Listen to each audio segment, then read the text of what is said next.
Hi everyone, I'm Asim, your host and the founder of Healing Clouds. Today we're in conversation with Ash Karbasfrooshan. Ash has helped two of the most successful brands in consumer web industry, Ask Men and WatchMojo, which commands an audience of 150 million monthly views through its 40 million subscribers on YouTube alone. He is also the winner of the 2015 Ernst & Young Award in Media and Entrepreneurship. Ashkan is the author of 3 books and has spoken on digital media and entrepreneurship around the world. Hi Ashkan, thank you for being with us here today. Thank you for having me. So Ashkan, I'd like to jump right into it. Mental health in the workplace. How can employers make it a safer workplace, improve communication, allow vulnerability, and at the same time, drive the business? Great complex question. It's obviously not a one-size-fits-all answer, because if you are a startup of 5 people going to 10 people, 15, 20 people, very different than if you're a small, medium-sized, privately held company of 25 to 50 people. You know, when you get to 25, communication changes. When you get to 50, it's another, cutoff point where culture communications evolves. 150, there's certain numbers, and then it's obviously very different if you're like an established business that's been around for 50, 100 years with tens of thousands of people, where some people already by nature feel like they are just a number, a cog in the machine, so to speak. So I guess the first real my question to you is, which one do you want to focus on? Because there's very different answers if we're talking about small, medium-sized, or large organizations. Right. I think small, medium-sized, because most of our audience are obviously would resonate with that more. And I know a lot of people as well, especially in the whole student community with universities. You see a lot of startups now coming out from the university. So I think that is that's where I'd like you to start, please. So if you're talking about that, you're probably referring to an organization that was started by an individual or a couple of individuals as founders. They don't necessarily have deep business experience. They may not even know what a human resource department person role is. They take for granted culture because it's intangible. And it's a company that doesn't necessarily even have systems and processes. Right. It probably has not figured out its ultimate business model, and there's a lot of different. So if we're talking about such an organization, I think the first thing is that culture is probably more important than strategy and product and even tactics, right? If you have at the core a toxic, unhealthy culture, it'll be hard to make it up with a product that's better, because one is the seed that emanates everything else. If you have a bad culture, then the good product people are going to leave, and the good business salespeople are going to leave, and so on. And to really dissect culture, it boils down to communication and conflict. Human beings, we tend to disagree. We're very emotional. We're somewhat rational for sure, but there's a lot of baggage that comes in that we carry on from previous relationships, that things that happen at the home that carry through. So for me, when I started the business, given my roots, being born in Iran, even though I grew up in Canada, it's a very here to serve mindset. There's always an element of wanting to help others, wanting to serve others. And even though I grew up in Canada, whether it was seeing or hearing things from my parents or my grandmother, or just certain nurture versus nature dynamics, every job I had, every role I had, it was this element of serving, whether it was a waiter, whether I was, working in customer service. So when I started working in media, it wasn't a surprise that I landed in sales, where it was a lot of serving clients and always wanting to make sure they were happy, what they wanted, problem solving. And then eventually when I got the entrepreneurial bug, I was very keen on communicating, explaining what we were doing, what we weren't doing. And using our example, which is really just an example, but it's an interesting one because my wife and I started the company and immediately we recruited 3 other relatively young individuals. So while I'm basically the founder, effectively we are 5 co-founders, and 15 years later, we're still all working together, which is an anomaly. And you know, my wife and I, we still live together, we're married, we work together, knock on wood. I joke, you know, I have one boss at home and one boss at the office. So it's like a very clear existence for me. But the reason for that was communication, picking and choosing your battles, knowing when to lead in and be a leader and be assertive and say, sorry, this is the way we're going to do it, you know, not take it or leave it, but effectively, you know, this is the way it has to be for these reasons. And not because of your rank or because of your title, just because you articulate that this is the idea, the strategy, the tactics, and if there's not a better idea. But also knowing when to defer, when to delegate, when to trust others. Even sometimes saying, you know what, this may be a mistake, but let's see what happens. And if it's not fatal, it'll help us to learn better. So I was always very much, you know, as much as I have my weaknesses and shortcomings, one thing that I had that was very good was a desire to communicate, a desire to resolve conflict. So my advice to people when you are the founder, when you're that initial core group that starts an organization, because it does start with you.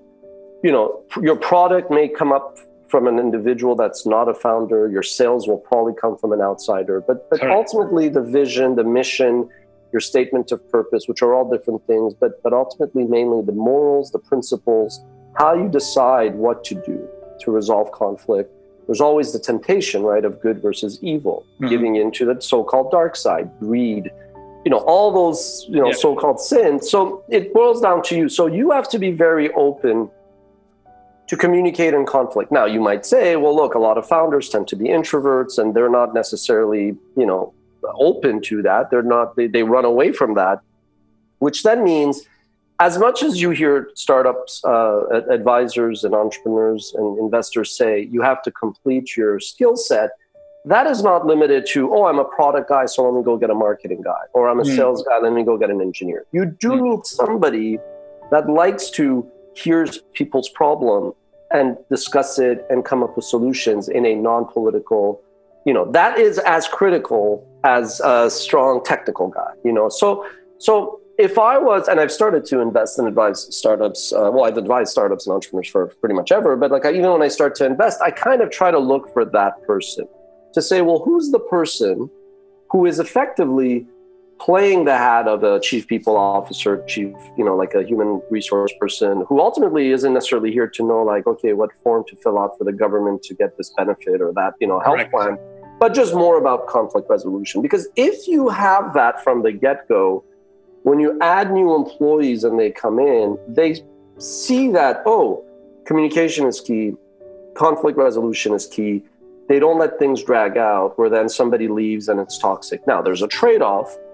The faster you want to grow, the bigger you want to grow, it's harder to maintain that. So I would say that the very first thing is looking inside as a founder, as a group of founders, and recognizing that you need that. And if you think you don't need it, it's just going to come back to bite you the same way you might not think you need an accountant.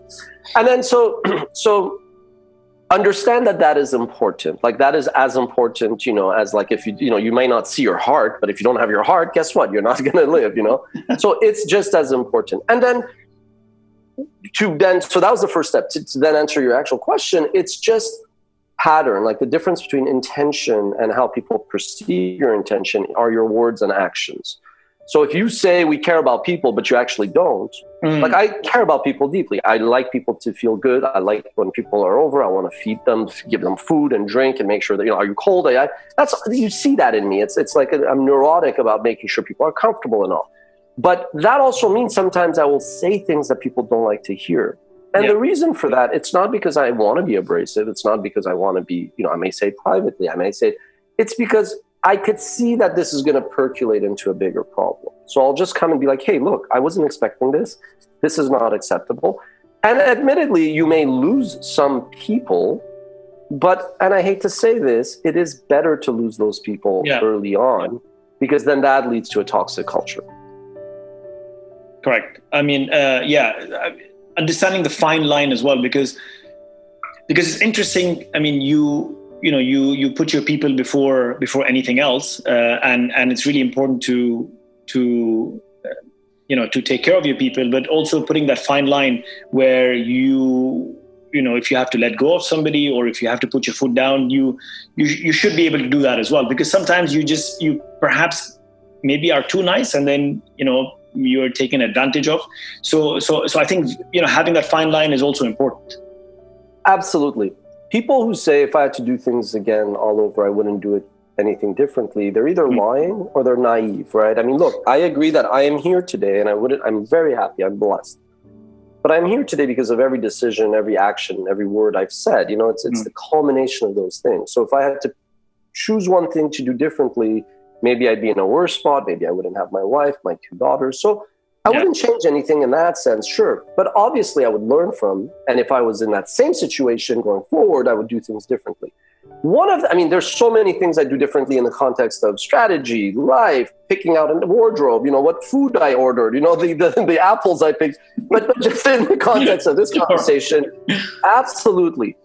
One of the biggest mistakes, you'll hear it after this break. No, I'm kidding. One of the biggest mistakes I've made in my life professionally was like this kind of like desire, earnest in good intentions to keep everybody and never let people go.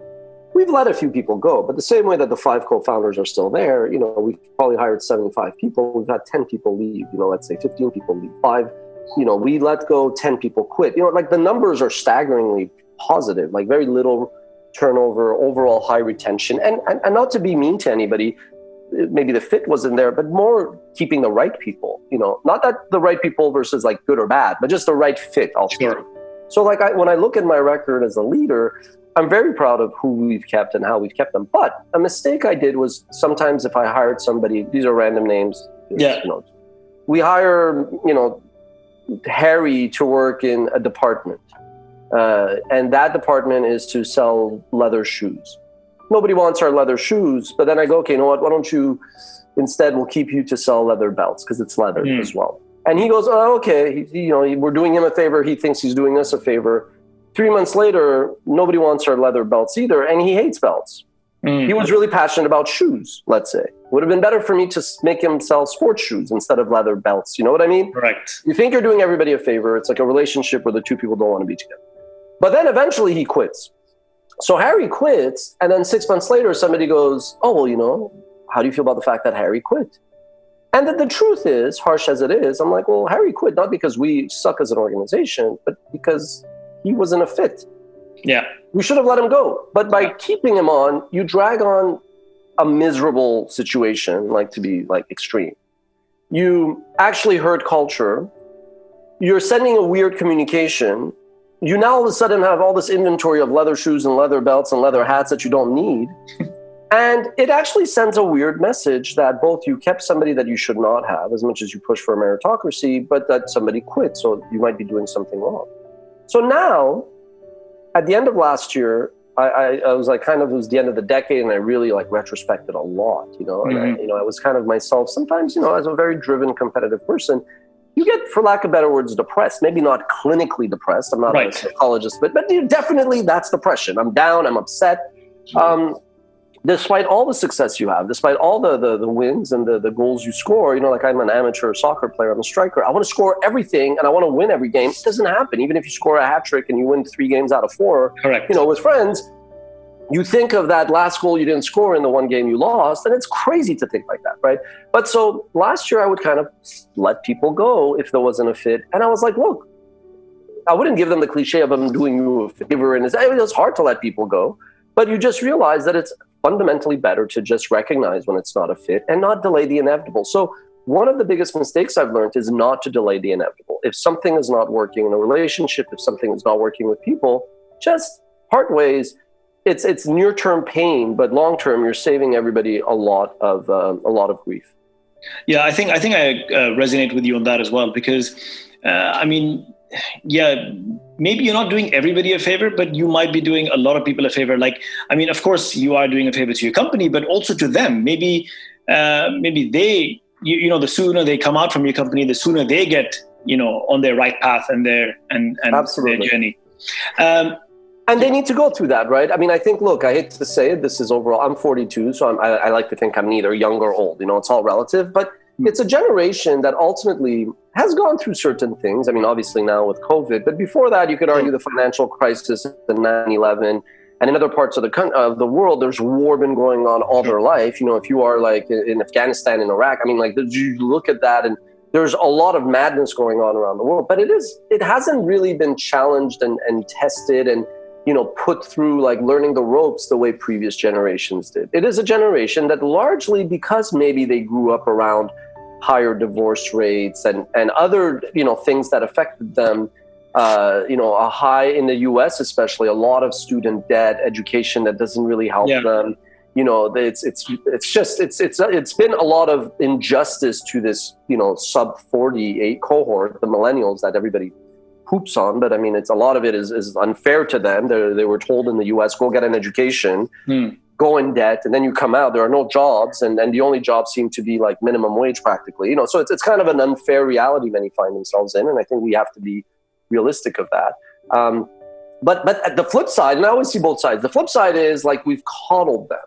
You know, they haven't really gotten the tough love. And that's another mistake I did, where I wouldn't give people like as much of like true harsh feedback if they weren't good at something because they needed better training. And we give all the training in the world, you know, but I'm just saying it's been like very protected and coddled. And like in North America, they say, you know, everybody touches the ball, everybody gets a medal. And it's not actually, you know, it's not actually helpful. You know, you actually have to be a little bit tough. It's like sports, you know, like not everybody wins. But when you get hit and when you are hurt, you know, like you come out stronger and better. So I think ultimately they need to go through that. You know, I've come out so much stronger, as, you know, a more affordable fighter because of the setbacks I've had. So in a way, by kind of punting and not giving somebody the reality that, look, maybe this isn't a fit for you. Maybe you shouldn't work in this industry. Maybe you should do something else. Yeah, I think ultimately you are helping them, but not necessarily the day they get the news, just over time, you know?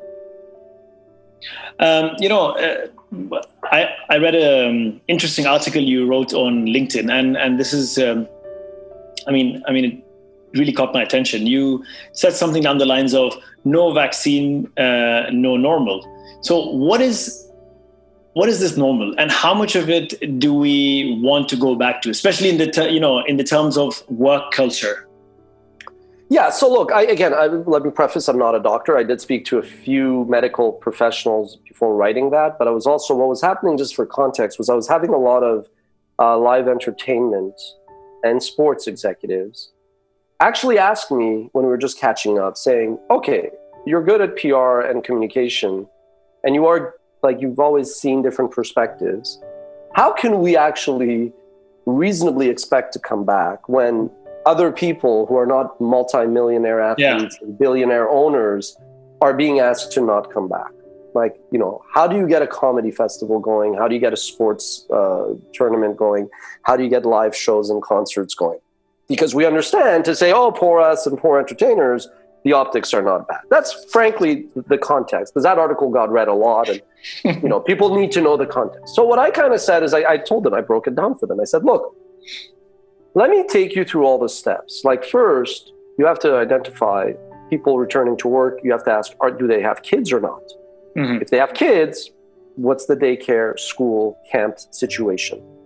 If there are no kids, and in kids, the mortality rate thankfully has been low, but they could transmit it, I presume. It's unknown. Maybe they don't, maybe they do. So that's a big dynamic.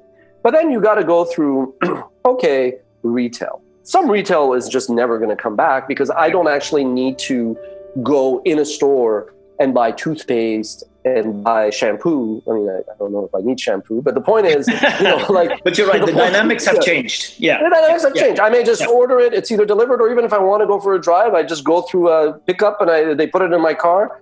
I get to go in a little spot. I check everything's there, and I go and I don't touch anybody. So even retail changes. So these all have to go through, like, innovation that would have happened in a decade is going to happen in a year. But then, like, I go, like, if you're going to be even a conference, you need travels to be functional, and you need airport to be functional. And I said, now you guys are in like the concert and sports. You're not going to have these people get on a plane, go across town, and people come to, you know, if they want to see, you know, Taylor Swift in concert, and they come from all over Europe to London, and then they go back and take COVID with them. So I was like, unless testing is available, well, the same way you go through a metal detector, you somehow get tested on the spot. So 50,000 people can go in and out to make sure they don't have it. And that is not possible. Like we're not there, you know? So I go, unless you have testing, then you need a vaccine. But I go, even if you have a vaccine, well, you're not going to produce a vaccine for 7 billion people. You know what I mean? You're probably going to have a vaccine for frontline first responders. Realistically, you know, like the people who are actually most at risk, maybe some old people. And I hate to say it, society's going to have that conversation. In America, they were already saying, let the old people die so that the young people have a good economy, as harsh as it is. So are they going to give vaccines to older people? Like, you know, there's this whole ethical thing. You know, we're living in this very unique time that I'll let others have that conversation. So my point was, we needed to, and I wrote this very early, which I think shocked a few people, but I basically said, everybody has to accept the new normal right away. You know, the 5 stages of grief, you know, anger, negotiation, bargaining, acceptance, you know, whatever they are. I was like, go through them however you want, but nothing's going to be normal. You know, if you're in the spa business, hair salon, I got news for you. You don't want people touching your face. You're not going to have 10 people side by side. Everything changes, but maybe it changes and people come to your home. I don't know what it looks like.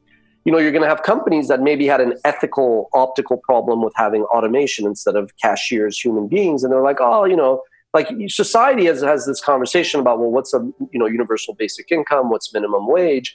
And, you know, companies were very quick. I'm not putting words in McDonald's mouth, but more or less McDonald's was like, well, if you force us to give a $15 minimum wage in the US, we're going to automate everything. And then it's like, oh, you guys are big, bad, evil corporation. Yeah. Let's be honest. Corporations are already scheming and plotting how they could eliminate a lot of labor costs from their operation. Labor cost is 2/3 of, you know, their cost structure almost. So they could be like, hey, you know what? We're care about our clients' well-being, so no more human cashiers. It's now all robots, and they're kind of laughing in the back end, right? So I think there's going to be this radical shift in the 2020s towards automation, AI.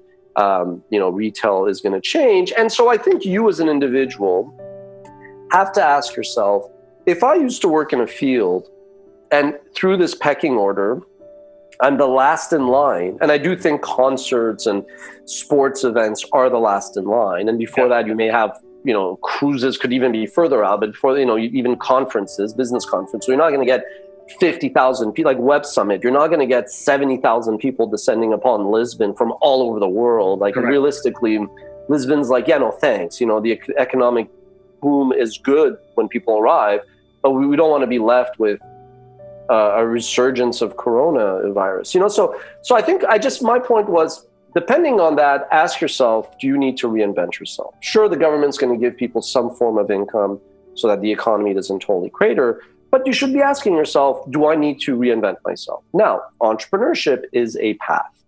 Not everybody is an entrepreneur, but everybody had to be entrepreneurial even before Corona times because, you know, lifetime employment at one company was already a thing of the past. And so my point is, entrepreneurship is absolutely a solution here. Not for everybody, but for some. So if you worked in an industry, what skills did you learn? Did you learn about something? Were you always, because the challenge of entrepreneurship is, the challenge of entrepreneurship realistically is the opportunity cost. You know, it's like if you're working somewhere, you have a mortgage to pay, you don't want to take the leap because, well, what if you take the leap and it doesn't work out? But if you've lost your job, and there's nothing waiting for you, instead of just waiting for somebody to give you a job, which may not even exist, you might want to be like, is there something that I can do? Because you know, when I was 20, if you would have told me I'd be an entrepreneur, it was like, maybe, not sure, right? Anybody. So I'm just saying that like there is this great opportunity, but you also have to be tasteful in how you say this because people I think are still quite a bit in shock. And how do you think this new normal will affect our mental health? I mean, obviously, it has impacted mental health during this pandemic or during the crisis that we are in. But I mean, moving forward, I mean, how do you think it affects our mental health? And if there's a negative effect, how would you say we could then manage our mental health in a better way? Well, look, absolutely. There's going to be, I think, a bigger toll on people's mental health than health-wise. You know, realistically, if you average out, far more people are going to be carrying this with them then the health, unless you die, or if you got it, the likelihood you recover is pretty high, right? So the far bigger spillover is health. Is mental, sorry, is mental. Mental is going to be far bigger. Depending on your age and depending on how your perspective is, maybe you lost, like I always go, for a decade, I've always gone to bed with the fear that YouTube makes a spill, somebody spills coffee and all the channels that start with W disappear and then my business goes away. Like that's just a risk where, but it's like other, less crazy ways, but like that's a risk I've slept with and woken up with. So for me, it's kind of like I've braced myself for that possibility. But if you're Disney, well, you never thought that theme parks, cruises, theatrical, everything shuts down. So you're shell-shocked and you're still trying to make sense of it. So far and away, the mental impact of that shock, that oh my God, is going to be greater, especially if you're still not like, and it's going to affect both, like people who are really wealthy, had a great lifestyle, and all of a sudden they have to adjust, but also people who are just starting their career thinking that they were going to enter the workforce and had a job, but all of a sudden, everything is pushed back. So yes, I think though that, and this may sound cliche, it does boil down to perspective. Western countries have basically been very fortunate to, by and large, not live under war, famines, bad living conditions. That, let's be honest, is pretty much par for the course if you are in South America, Central America, Asia, Africa, the Middle East, many parts still of Europe. So I'm not saying it's like a common denominator. But I'm just saying maybe it starts off with, when we talk about empathy is a two-way street, right? Like we talk about mental health. Before mental health became a cause célèbre of, wealthy celebrities and corporations, I was writing about it and I was talking about especially why entrepreneurs in particular were suffered from bouts of depression. But I also go, wait a second, it's a two-way street. If you as my colleague want me to empathize with you because you have certain mental challenges, well, you also have to respect your peers. You can't act unprofessionally to others, cite mental health, and then expect us to kind of like empathize with you, right? So I always kind of say things that people don't want to say, but as, aside from my wife, I don't have an outside boss to say, I can't believe you said that, but that's true. Like it's a two-way street, right? And that was my earlier point I was alluding to. We've given carte blanche to a lot of younger millennials that we've just said, okay, you can do what you want, we understand it. But it's like in my generation, if I acted out of line, I had a boss, a parent, somebody tell me off, and I didn't do that again. So absolutely, yeah, the mental health is going to be deep. But you know what? That's life. That's how 3-4 billion people out of 7 have lived. So now one has to adjust and find a way to get out of it. What does that mean? That means, not blaming government, the great and horrible thing about the pandemic is, as you said before we started to record, it affects everybody. It's the first time that black or white, woman, men, gay, straight, tall, bald, hair, whatever you are, doesn't matter. It doesn't actually discriminate. Now, the problem is when you have celebrities like Ellen say, I feel like quarantine feels like living in a jail. Well, yeah, that's tone deaf. But setting that aside, it doesn't really discriminate. It does affect everybody. So I feel like that is what life is all about, all right? The setbacks make you stronger mentally, physically, emotionally to get through adversity. Life is about persistence. Life is about resiliency. Those who are resilient and overcome challenges become stronger and succeed. So the fact that it's a pandemic, okay, it sucks. But you know what also sucks? If you're a Syrian boy who's been living under war for all your life, and you know what? Nobody cared about that guy. Nobody cared about the girl in Africa who is like, Boko Haram showed up to my village. You know what I mean? There's a great hashtag, but that was all and I myself am like that. And I've also become very emboldened, when this first happened. I wanted to help everybody, individuals and companies, but I also realized there are some companies I can't help. Live Nation is like a major concert promoter, for example. There's nothing WatchMojo can do to help them, as despite our intentions. There's no concerts. It's like, that's it. Like, what am I going to do, right? The same thing with people. You try to help people, you try to help individuals understand that. But if somebody is ultimately, and again, this is not politically correct to say, but I think people have to hear it. You want to help once or twice. But at the third and fourth time, when you're like, look, there's no need to get excessively, needlessly anxious, because it doesn't really affect you if you physically distance, wash your hands, wear a mask. If you don't put yourself out there, there's also still companies hiring. Now, you might have thought you had a certain career path and that changes, but I thought I would be a striker, for a given country, and that doesn't happen. You have to be.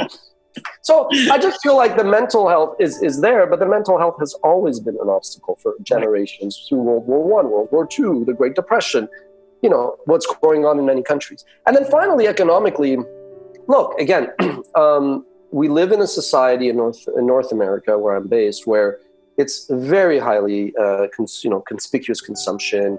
It's always been, unlimited. We have very few needs in life, but unlimited wants. And I think some people are going to have a harsh reality that, if you're going out there and buying $600 pair of sneakers, you may not have a job in you don't have a job now, and you may not have a job for the next 6 months. That's something that, if not the pandemic, something eventually was going to catch up with us. But through this, there will be a lot of progress, innovation, and opportunity. And the winners will basically, adapt and figure that out. And that's life. And there are going to be people who don't adapt. And I think we as humans have a kind of not a responsibility more than an obligation to try to help. But I also think that, like, in life, some people don't want help. And some people, it's like war. I will fight for every soldier on my team. But if a soldier just doesn't want to fight and they're shooting at the sky and shooting at one another, well, then what are you going to do with that? What are you going to do? Yeah. So you have to be just a bit more realistic. You don't want to be, too me, and I've never been like that, but you just want to be realistic is what my main takeaway is. I mean, you rightly said, if it wasn't the pandemic, it would be something else. I mean, when we talk about challenges, I think we always have challenges. It's just that the nature of challenges change, right? So of course you always have mental health, and how do you now, first look out for yourself, and then actually, put things into perspective. Like you spoke about somebody trying to, who's used to buying a $600 sneaker. Well, I mean, good morning. There are people who don't have food to eat. So, perhaps maybe the positive from this, maybe a lot of people will hopefully take out is that, how, perhaps maybe like a reality check more than anything else. I think that is what's important. We are so saying the right things about first responders and frontline people and, nurses and cops and why does the cashier make this? And look, society is going to have like its judgment day and the day of reckoning where they're going to have to answer these questions and say, look, was it all, lip service? Should the cashier be making $10 versus $15 or $12 versus $18? Should the nurse and the teacher, should we be cutting back? I actually, as much as I'm always the eternal optimist, I actually don't think that we're going to change that much. I think when push comes to shove, and when we eventually get out of this, whenever that is, it'll be forgotten. We'll still, put more money in, right now. I mean, I really don't want to say anything bad about the military, because what they're trying to do is I think be positive. But like you see in America, they're flying these jets over New York and to kind of as an homage to the nurses. Yes. Whatever you spent on that plane and that fuel, give them protection equipment. Take that money, go get them 6 more ventilators. So it'll be the same thing. It'll be like, okay, well, we thank the nurses and we're going to build the statue for them in this park. And this represents the great service they did. But they're like, well, wait, we wanted an extra week of vacation and 10% of an increase in salary. And I think, unfortunately, politicians have been politicians since day one. And greed is, we said, fear is temporary, greed is permanent. So I hope this leads to, permanent change and improvement. But I think the great thing about, people always talk about journalism is under fire, but I hope people, not just journalists, but people like using social media, hold people accountable over time and say, look, are you going to make the kind of change in society where, a teacher gets paid a bit more and the health is going to get a bit more resources and all this other stuff that we've kind of chipped away. And now we're wondering, well, why is it that there's not enough hospital beds? And if you look at just demographically with so many folks getting older and older, when you think of pension pressures and health infrastructure, COVID was a dry run for what is going to be our reality, not just with health demographics, but also with climate change. Whether you think it's man-made or not, forget the cause. Doesn't matter, yeah. But there's going to be fires and hurricanes, and there's going to be like insane occurrences happening that are going to affect multiple parts of the world at once. Before this happened, it seems like a decade ago, Australia was on fire. Yeah. Every year for the last 3 years, I think California is an inferno. So, do we want to maybe use this as like a warning that, hey, maybe we need to set things up and plan better? We shall see. The jury's out. A follow-up question, again with the mental health, but bringing it back to, entrepreneurs. So, how can entrepreneurs take care of their mental health? And something interesting, again, crushing it and dealing with insecurities, because I know you have spoken about that subject as well. You call it a false reality. Can you elaborate on that? Sure. So I think entrepreneurs are always not driven actually by like fame and like money. I think there are some insecurities, like it's for some the bad insecurity, like I want to have more money than my neighbor and a better car. I mean, that's bad insecurities, but some people are driven by that, and it is what it is. Good insecurities are more like, oh, I really want to have a legacy and I want to help people. And we set the bar so high because success is relative, subjective, and fluid. We set the bar so high that then we're always kind of like unhappy with, we're not doing enough, right? So I think because success is relative and subjective, meaning we define what it is and it changes over time, it's also fluid. Amongst entrepreneurships 30, 40 years ago, it was like for misfits and crazies and, one or two people out of a million. I wouldn't even think Richard Branson is an entrepreneur today. He's still, he may be, because he's not really risking his own capital, and that ultimately is what defines an entrepreneur. But originally, like the Richard Bransons, like the big entrepreneurs that took the risks, they were anomalies or exceptions. Today, every kid wants to be an entrepreneur because they see Mark Zuckerberg and all that. But because it's fueled so much by venture capital, where you have to project a certain aura of success and crushing it, in my third book, The 10-Year Overnight Success, I didn't talk as much about my own struggles with, am I doing enough? What's my legacy? Am I adding value and all that? Am I going to, leave the world a better place than when I came in? But I alluded to that because there had been some suicides, especially in the LA startup community, and people were shocked. And why? Because the individual was projecting an aura of success and all that. And last year in Montreal, this acquaintance I had, he took his own life as well, another entrepreneur, and people were just shocked. And I said, it's because with venture capital, it's distorted even what success is, meaning it's a going concern in accounting term. It's a business that functions, it pays its bills, it's solvent, it contributes some value to stakeholders, whether it's clients or communities or employees and all. But with venture capital propping up so many companies that really only exist because of this thin air, and setting aside pandemic, but yeah, it's weird that like a year ago, Uber, Airbnb, and WeWork were like billion unicorns, and now they're all, God knows what's going to happen to them. But so the problem is then to go and get venture capital, you had to project this sense of we're crushing it, we're crushing it, when in reality, most companies were not crushing it. They were really good at just raising money. Yeah.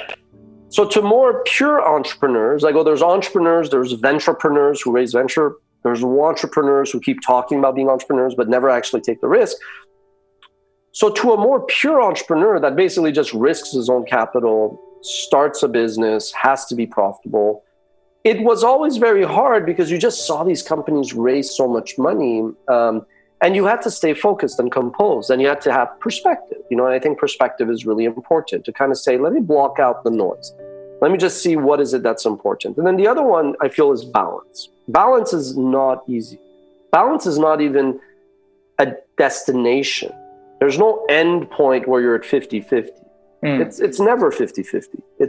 It's actually a journey. It's actually a process. It's like a state of mind. You're yearning for balance, and balance is not just work and play, like work life. it's work, life, play, like it's a lot of dynamics, because also there's a difference between, why do some people go and sail, or some people go and play soccer, or some people do cooking, it's just like, it's not just, so I'm just saying, like, you're constantly juggling. And why do you work? It's because you maybe want a nice house and you want to take a trip, and but you can't just travel year long because you need to work. And, so I'm just saying, once you realize that there's this constant juggling act, the same way that you have like your mind, your body, your soul, like it's always been, like mankind's been solving the same thing. You read Plato, you read Freud, you read my article, it's the same things we're trying to solve for. And it's this constant yearning of trying to do better, do more, not give into the dark side, not give into evil. Every day you're given the opportunity to cheat and to steal, and you have to kind of resist that and say, no, I might get to some material thing faster, but then you have to say, well, I don't care about that material thing because that's not what I got into business for.